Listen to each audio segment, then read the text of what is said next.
Hi friends, welcome to Tilaka's Kitchen. ரவை 1 cup, வறுக்காத ரவை 2 cup, dosa மாவு ரெண்டையும் நல்லா மிக்ஸ் பண்ணி தண்ணி ஊற்றி நல்லா கரைச்சி ஊற வச்சு ஒரு 10-15 நிமிஷம் கழித்து நான் இதில் குழிப்பணியாரம் செய்ய போகிறேன். எப்படி செய்கிறேன் காட்டுறோம், வாங்க வீடியோக்குள்ளே போவோம். இப்போ 2 கப் உளுந்து, 1 கப் வறுக்காத ரவை எல்லாம் சேர்த்து நல்லா தண்ணியில் மிக்ஸ் பண்ணுறோம்.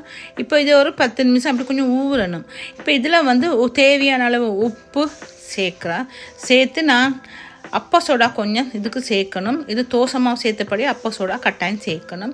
இப்போ இதை நல்லா மிக்ஸ் பண்ணுவோம். மிக்ஸ் பண்ணி ரவையும் கொஞ்சம் ஊறணும். இப்போ இதில் வந்து திருவுன கேரட் கொஞ்சமும், பச்சை மிளகாவும், ஒரு வெங்காயம் கட் பண்ணி அதையும் சேர்த்து இதை நல்லா மிக்ஸ் பண்ணுவோம். மிக்ஸ் பண்ணிவிட்டு இப்போ குழிப்பணியார சட்டி நாங்கள் அடுப்பில் வச்சு அதில் இந்த மாவை ஊற்றி எடுப்போம்.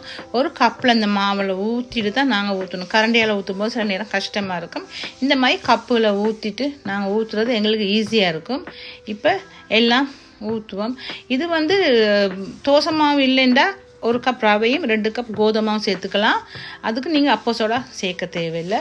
நல்லா மிக்ஸ் பண்ணி கொஞ்சம் நேரம் கரைச்சி வைக்கணும், இந்த ரவை கரையிறதுக்காண்டி. இப்போ இந்த குழிப்பணியாரம் எல்லாம் கொஞ்சம் வேக ஆரம்பிச்சிடுது. இப்போ திருப்பி விடாமல் பாருங்கள், சரியான ஈஸியாக இருக்குது. நான் இதுக்கு ஒரு பூண்டு சட்னி ஒன்று தான் அரைக்க போகிறேன். கொஞ்சம் காரமாக அரைக்கிறபடியாக நான் இதுக்கு ஸ்பைசி ஒன்றும் கூடுதலாக சேர்க்கலை. மிளகுத்தூள், மிளகாத்தூள், தனி மிளகாத்தூள் ஒன்றுமே நான் சேர்க்கலை. இப்போ இன்னும் கொஞ்சம் மாவு இருக்குது, இதையும் சேர்த்து எல்லாம் ஊற்றுவோம். இதெல்லாம் நல்லா கலண்டு வரும். நல்லெண்ணெய் சேர்த்து ஊற்றினா இன்னும் டேஸ்ட் கூட வரும். நல்லெண்ணெய் இல்லாட்டி சமையலுக்கு நாங்கள் பாவிக்கிற எண்ணெய் இருந்தாலும் பரவாயில்ல, நாங்கள் ஊற்றி செய்யலாம்.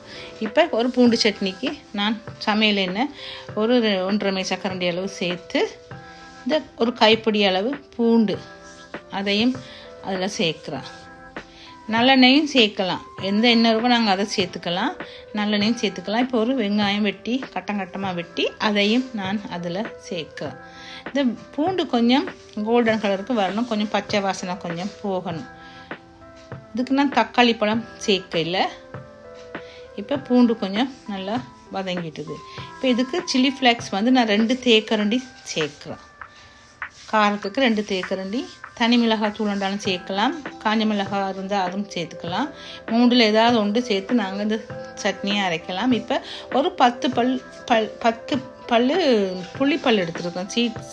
அதை நல்லா தண்ணியில் கரைச்சி அதை 2 மேசக்கரண்டி அளவு தண்ணியில் கரைச்சி அதில் ஊற்றி உப்பும் சேர்த்து அரைச்சி இந்த மாதிரி குழிப்பணியாரத்தில் சாப்பிட நல்லாயிருக்கும்.